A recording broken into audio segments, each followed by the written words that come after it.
Hello students, welcome to John Academy. This is Shahul John. आज हम पढ़ने जा रहे हैं NIOS का चैप्टर 11 पॉलिटिकल साइंस कोड 317, जिसका नाम है पार्लियामेंट ऑफ इंडिया। ये चैप्टर 11 है, पार्ट 2 है। ये पार्ट 1 को आप प्रीवियस वीडियो में देख सकते हैं। इसमें हम लोकसभा के बारे में पढ़ेंगे। फर्स्ट पार्ट में हमने राज्यसभा के बारे में पढ़ा था। Lok Sabha the house of the people, article 81, यानी कि लोकसभा को the house of the people कहा जाता है। और इसका जो वर्णन है वो आर्टिकल 81 में किया गया है। इसको लोअर हाउस भी कहते हैं, फर्स्ट चैम्बर या पॉपुलर हाउस भी कहते हैं, जो कि रिप्रेजेंट करता है पीपल ऑफ इंडिया को। लोकसभा जो है वो परमानेंट बॉडी नहीं है। ये इलेक्टेड होती है directly by the people on the basis of universal adult franchise. Universal adult franchise का मतलब होता है 18 ईयर्स या उससे ऊपर उम्र के लोगों को वोट देने का अधिकार इसमें होता है लोकसभा में। इसको पॉपुलर हाउस या लोअर हाउस भी कहते हैं। और लोकसभा के मेंबरों की संख्या क्या होती है, उससे पहले हम ये देखते हैं, जो कि हमने राज्यसभा के उसमें भी देखा था। पार्लियामेंट ऑफ इंडिया के 3 पार्ट होते हैं, president of India, Lok Sabha, Rajya Sabha. Lok Sabha का जो वर्णन आर्टिकल 81 में किया गया है। और यहाँ आप देख सकते हैं the maximum permissible membership of Lok Sabha is 550, यानी कि 530 होती है लोकसभा के मेंबर की संख्या। इसमें से 530 यानी कि 530 डायरेक्टली इलेक्ट होते हैं स्टेट से, और 20 मेंबर इलेक्ट होते हैं यूनियन टेरिटरीज से। यानी कि ये एक बता रखा है कि लोकसभा के मेंबर की जो संख्या है वो 550 550 हो सकती है, जिसमें से कि 530 यानी कि 530 डायरेक्टली इलेक्ट हो सकते हैं स्टेट से यानी कि राज्यों से, और 20 मेंबर इलेक्ट हो सकते हैं संघ शासित प्रदेशों से यानी कि यूनियन टेरिटरीज से। यहाँ देख सकते हैं आप कि प्रेसिडेंट को लोकसभा के अंदर 2 एंग्लो इंडियन चुनने का अधिकार था। मैं इसलिए बोल रहा हूं क्योंकि पहले 2 एंग्लो इंडियन को प्रेसिडेंट चुना करते थे, जो कि 1952 से 1920 तक ही चला, जो कि जिसका वर्णन किया गया था आर्टिकल 331 में। आर्टिकल 331 331 के तहत प्रेसिडेंट लोकसभा में 2020 तक 2 एंग्लो इंडियन को चुना करते थे, जो कि अब चेंज हो चुका है। Community, if she feels that the state community is not adequately represented in the house, तो आप यहाँ देख सकते हैं कि आर्टिकल 331 के तहत सन 2020 तक प्रेसिडेंट 2 एंग्लो इंडियन को चुना करते थे। अब आप आगे देखेंगे कि अभी की सिचुएशन क्या है। यहां से आप देख सकते हैं लोकसभा में जो मेंबर्स की संख्या होनी चाहिए थी पहले 530 + 20, जो कि 530 आते थे स्टेट से, 20 आते थे यूनियन टेरिटरीज से, और 2 एंग्लो इंडियन को प्रेसिडेंट इलेक्ट करते थे, चुनते थे लोकसभा में। जब 552 यानी कि 552 सीटें हो जाया करती थी, सिंस 2020 तक इसमें से जो स्टेट से मेंबर तो पूरे आ ही जाते थे, जो कि 530 थे, पर जो यूनियन टेरिटरीज से मेंबर 20 आने होते थे वो 13 ही आ पाते थे, और प्लस में 2 एंग्लो इंडियन। तब सन 2020 के अंदर लोकसभा के मेंबरों की संख्या 545 थी, यानी 545। आज भी अगर देखा जाए तो स्टेट से 530 मेंबर आते हैं और यूनियन टेरिटरीज से 13 और 2 एंग्लो इंडियन हट चुके हैं। इसलिए अब सन 2023 में यानी कि सन 2020 के बाद लोकसभा में मेंबर्स की संख्या 543 हो चुकी है, जिसमें एंग्लो इंडियन को इंक्लूड नहीं किया जाता है। ठीक है, तो आपको ये याद रखना है, प्रेजेंट में लोकसभा के मेंबर में एंग्लो इंडियन को इंक्लूड नहीं किया जाता है। और कुछ बातें यहाँ आप देख सकते हैं, आर्टिकल संशोधन अमेंडमेंट 104 इंडियन कॉन्स्टिट्यूशन 20 में लोकसभा में एससी और एसटी की सीटों को 70 से 80 साल बढ़ाया गया। इसको और अच्छे से पढ़ते हैं यहाँ पर कि seat reserve for SC and ST in Lok Sabha, Lok Sabha में एससी और एसटी की सीटों को आरक्षित किया गया है, रिजर्व किया गया है, जिसमें लोकसभा में एससी के सीटें जो हैं वो 84 हैं और एसटी यानी कि शेड्यूल ट्राइब की सीटें 47 हैं। यानी कि जो भी 543 सीट्स लोकसभा के अंदर है उसके अंदर 84 सीटें एससी की है और 47 सीटें एसटी की है, यानी कि शेड्यूल ट्राइब की,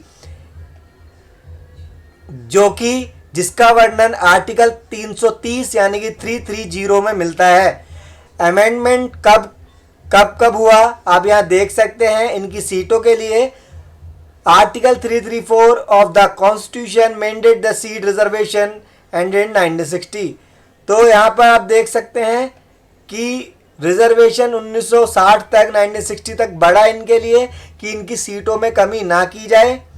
और अमेंडमेंट 8 आया जिसने बढ़ा दिया 1970 तक। फिर 23rd अमेंडमेंट आया जिसने 1980 तक बढ़ा दी इनकी सीटें। बढ़ा दी का मतलब यह है कि उनके टेन्योर को बढ़ा दिया कि एससी और एसटी की सीटें उतनी की उतनी रहेगी, उसमें कमी नहीं की जाएगी लोकसभा के अंदर। और फिर आता है 45th अमेंडमेंट, फिर 62, 79, 95, 104। यहाँ देख सकते हैं कब कौन कौन सा 45 आया था 1990 में, 62 आया था 2000 में, 79 2010 में, 95th 2020 में, और जो कि 104 था वो 2030 तक बढ़ चुका है, जिसके जरिए लोकसभा में सीटों की संख्या एससी के लिए 84 और एसटी के लिए 47 तक रहेगी। कौन से सन तक? सन 2030 तक, 2030 तक, 2030 तक। तो आपने ये जाना कि रिजर्वेशन एससी एसटी का लोकसभा की सीटों में कितना है। इनके आर्टिकल्स को आपको लर्न रखना है, याद रखना है। और यहाँ पर जो रिप्रेजेंटेशन होता है लोकसभा का, जो भी मेंबर चुनकर आते हैं वो बेस्ड होते हैं पॉपुलेशन पर। जैसा कि यूपी की जो पॉपुलेशन है वो हाई, बहुत ज़्यादा पॉपुलेशन है, तो वहाँ पर 79 to 80 मेंबर यूपी से चुनकर आते हैं लोकसभा के अंदर। वाइल स्मॉलर स्टेट जैसे कि मिजोरम, नागालैंड, सिक्किम, यहाँ पर एक एक मेंबर ही वहाँ जा पाता है लोकसभा के अंदर, अपनी सीट बना पाता है क्योंकि वहाँ की जनसंख्या कम है। वैसे ही दिल्ली में से 7 मेंबर रिप्रेजेंट करते हैं लोकसभा में। अब हम पढ़ते हैं कि लोकसभा के मेंबर बनने में क्या योग्यताएं, क्वालिफिकेशन होनी चाहिए।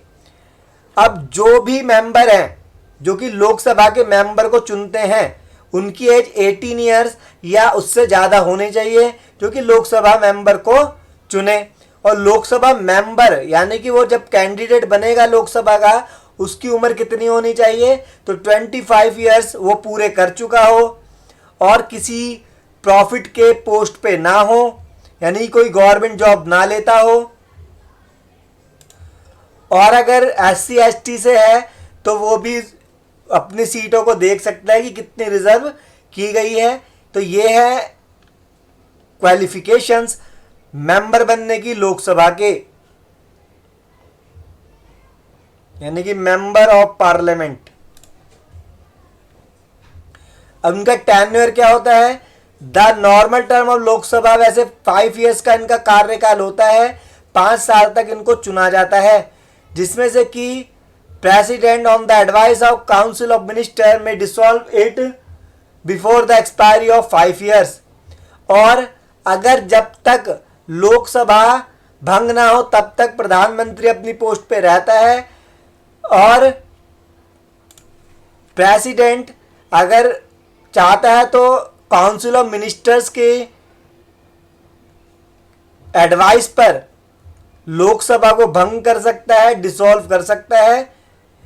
जो कि लोकसभा जो भंग होती है वह आर्टिकल 85 के तहत इसका जिक्र किया गया है। यानी कि लोकसभा भंग, लोकसभा डिसॉल्व कौन से आर्टिकल के तहत होती है? आर्टिकल 85 के तहत, जो कि प्रेसिडेंट काउंसिल ऑफ मिनिस्टर की एडवाइस पर कर सकते हैं डिसॉल्व। यानी कि 5 साल पूरे होने से पहले ही लोकसभा से को भंग किया जा सकता है अगर प्रेसिडेंट को लगता है तो। In this case national emergency article 352 83(2) के तहत इसमें अगर लोकसभा का जो कार्यकाल है एक साल बढ़ाया जाता है, जैसे कि 5 साल के बाद एक कोई कार्यकाल बढ़ाना तो 1 साल और बढ़ जाएगा। सपोज करो कि 1980 से बढ़ा तो 1981 हो जाएगा, फिर 1982 हो जाएगा। यानी कि एक साल तक बढ़ता रहेगा लोकसभा का कार्यकाल नेशनल इमरजेंसी में, जो कि आर्टिकल 352 और 83(2) के तहत लगाई जाती है।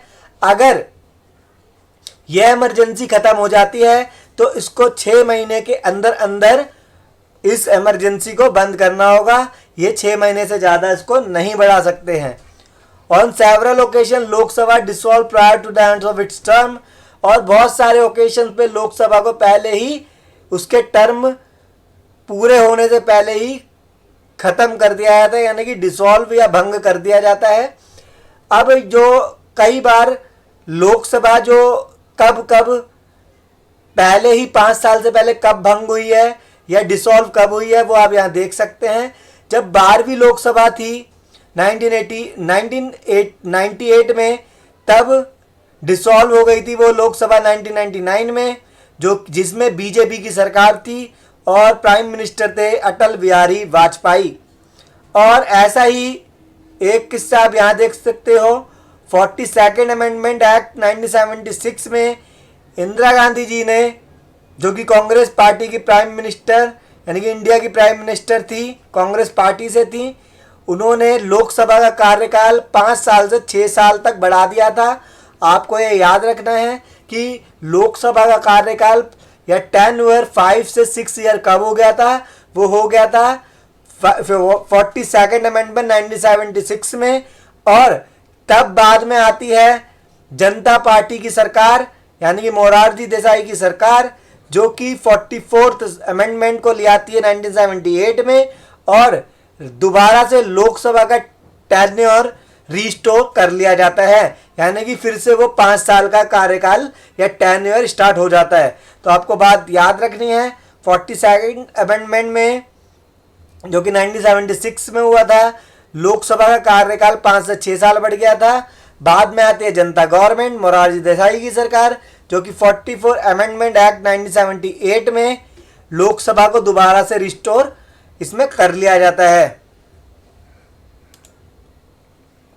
हम पढ़ रहे हैं official of the Lok Sabha, the speaker and the deputy speaker, जो कि आर्टिकल 93 के तहत कॉन्स्टिट्यूशन प्रोवाइड करता है इनका election both the speaker and the deputy speaker का, जिसके अंदर जो प्रिसाइडिंग ऑफिसर होता है लोकसभा का उसको स्पीकर कहा जाता है, जो कि the member of the house elect द्वारा होता है। यानी कि जो कि लोकसभा के मेंबर होते हैं वो ही लोकसभा स्पीकर को चुनते हैं, और वो लोकसभा भंग होने के बाद भी स्पीकर बने रहते हैं जब तक कि नेक्स्ट पार्टी का कोई पार्टी ना आ जाए, यानी कि कैबिनेट ना बन जाए, तब तक लोकसभा स्पीकर अपनी पोस्ट पे रहते हैं। जब तक Lok Sabha is dissolve till the next house elect a new speaker in his place. In she absents a deputy speaker who is also elected by the house preside over the meetings। यानी कि जब लोकसभा भंग हो जाए तो स्पीकर अपनी post पे बने रहते हैं, अगर वो नहीं होते हैं उनकी जगह पर डेप्यूटी स्पीकर उनका काम को संभालते हैं। Both the speaker as well as the deputy speaker can removed from office by a resolution of Lok Sabha pass by majority of all the term member of the house. यानी कि लोकसभा के अंदर अगर मेजॉरिटी से रेजोल्यूशन पास हो जाता है तो डेप्यूटी स्पीकर और स्पीकर दोनों को ही हटाया जा सकता है। अब कुछ पावर्स आप देखेंगे यहां पर लोकसभा स्पीकर की, क्या क्या स्पीकर की पावर होती है। The basic function of the speaker is to preside over the house and the conduct the meeting of the house in orderly manner. और जो हाउस के अंदर, पार्लियामेंट के अंदर जो भी मीटिंग को कंडक्ट कराया जाता है वो लोकसभा स्पीकर द्वारा कराया जाता है। All the bills, report, motion, resolutions introduce कराए जाते हैं स्पीकर की परमिशन पर। और डिसीजन, हर decision, all parliamentary matter are final. जो भी पार्लियामेंट के अंदर जो भी डिसीजन लिए जाते हैं मैटर पर वो फाइनल होते हैं लोकसभा स्पीकर द्वारा। She also rules on the points of the order raised by the member and her decision is final। जो भी अगर डिसीजन होता है वहां पर तो लोकसभा स्पीकर का डिसीजन फाइनल माना जाता है। लोकसभा स्पीकर ही जो लोकसभा मेंबर के राइट्स की रक्षा करता है, साथ ही साथ वो लोकसभा के मेंबर्स को डिस्क्वालीफाइड भी कर सकता है अगर उनको लगता है। He she also accept the resignation of member. वो रेजिग्नेशन लेते हैं मेंबर का और डिसाइड करते हैं उनके बारे में कि ये जेन्युइन रिजाइन कर रहे हैं या नहीं कर रहे हैं, जेन्युइन रिजाइन। साथ ही साथ in case of joint sitting और Lok Sabha and Rajya Sabha the speaker presides over the meeting. और जॉइंट सिटिंग को भी लोकसभा स्पीकर द्वारा प्रिसाइड किया जाता है। यहाँ पर कुछ इंपॉर्टेंट ऑब्जेक्टिव्स को हम देखेंगे। Who decide whether a bill is a money bill. कौन डिसाइड करता है कि जो बिल है वो मनी बिल है। आर्टिकल 110 में 110 में मनी बिल के बारे में पता चलता है, यानी कि जिक्र किया गया है आर्टिकल 110 में मनी बिल के बारे में। जो कि बिल को मनी बिल घोषित कौन करता है, लोकसभा स्पीकर। जॉइंट सिटिंग जो कि आर्टिकल 108 के तहत होती है उसको भी प्रिसाइड करता है लोकसभा स्पीकर। और अर्जन ऑफ सिटिंग यानी कि अर्जन कौन करता है इसको, सस्पेंड मीटिंग को कौन करता है। अगर मीटिंग के अंदर 1/10 लोकसभा के मेंबर नहीं आते हैं तब इसको अर्जन कर दिया जाता है। तो अर्जन कर दिया जाता है अगर लोकसभा की कोई मीटिंग हो रही है उसके अंदर 1/10 मेंबर टोटल स्ट्रेंथ लोकसभा की 1/10 मेंबर अगर उसमें एब्सेंट हो जाते हैं, आते नहीं हैं, तब तो एडजर्न हो जाती है सिटिंग और उसको कोरम कहा जाता है इसी चीज़ को। और जब कोई इलेक्शन लड़ता है, चाहे वो प्रेसिडेंट का हो, प्राइम मिनिस्टर का हो, तब वो अपने इलेक्शन के लिए सिक्योरिटी डिपॉजिट करता है। अगर कोई भी कैंडिडेट जो कि 1/6 सीटें नहीं ला पाता है तो उसके द्वारा जमा कराई गई सिक्योरिटी डिपॉजिट को वापस नहीं किया जाता है। अगर वो 1/6 सीट ले आता है तो उसकी सिक्योरिटी डिपॉजिट को वापस कर दिया जाता है। नेक्स्ट है ओपोजिशन पार्टी। अगर कोई एक पार्टी रूलिंग पार्टी में आ जाती है तो दूसरी पार्टी जो ओपोजिशन पार्टी है, अगर वो 55 सीटें नहीं ला पाती है लोकसभा के अंदर, तब उसको अपोजिशन पार्टी का खिताब नहीं मिलता है या उसको नहीं बनाया जाता। अपोजिशन पार्टी का मतलब नहीं घोषित किया जाता है। ठीक है, तो अपोजिशन पार्टी अगर लोकसभा की सीटों में 55 सीट नहीं ला पाती है तो उसको अपोजिशन पार्टी नहीं बोला जाता है। ये स्टार्ट हुआ था अपोजिशन पार्टी का क्राइटेरिया 1977 से। इफ लोकसभा और Rajya Sabha member not come in parliament, अगर लोकसभा या राज्यसभा के मेंबर 60 दिनों तक पार्लियामेंट के अंदर आते नहीं हैं तो उनको रिमूव कर दिया जाएगा मेंबर से। तो ये कुछ इंपॉर्टेंट ऑब्जेक्टिव्स थे, इनको लर्न करना आपके लिए बहुत इंपॉर्टेंट है। अब रिमूवल ऑफ स्पीकर, अगर ये पूछा जाए कि लोकसभा स्पीकर अपना रेजिग्नेशन किसको देते हैं या डेप्यूटी स्पीकर अपना रेजिग्नेशन किसको देते हैं, तो ये आपस में एक दूसरे को रेजिग्नेशन देते हैं, रिजाइन देते हैं। लोकसभा स्पीकर रिजाइन देते हैं डेप्यूटी स्पीकर को, डेप्यूटी स्पीकर रिजाइन देते हैं लोकसभा स्पीकर को। तो आप इस फ्लो चार्ट इससे आप देख सकते हैं डायग्राम से क्या बताया गया है। तो एक दूसरे को ही ये रिजाइन देते हैं। फिर है how Lok Sabha member are elected, किस तरीके से लोकसभा मेंबर को इलेक्ट किया जाता है। एक तो इनका डायरेक्ट इलेक्शन प्रोसेस होता है, जिसमें आपको बताया था इसमें जो वोट देता है वो 18 ईयर्स है, उससे ऊपर उम्र का होना चाहिए, वही वोट दे सकता है। इसके अंदर यूनिवर्सल एडल्ट सफरेज का यूज होता है, वही जो मैंने आपको बताया डायरेक्ट इलेक्शन तो होगा ही, साथ ही साथ 18+ सिटीजन को ही इसमें वोट देने का राइट होता है।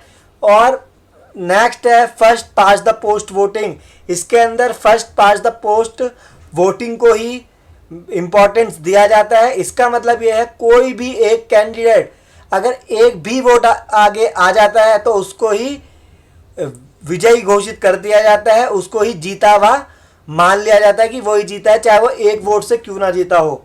तो आपने इस वीडियो में पढ़ा लोकसभा के बारे में। अगर आपको ये वीडियो पसंद आई है तो इस वीडियो को लाइक शेयर करना ना भूलें।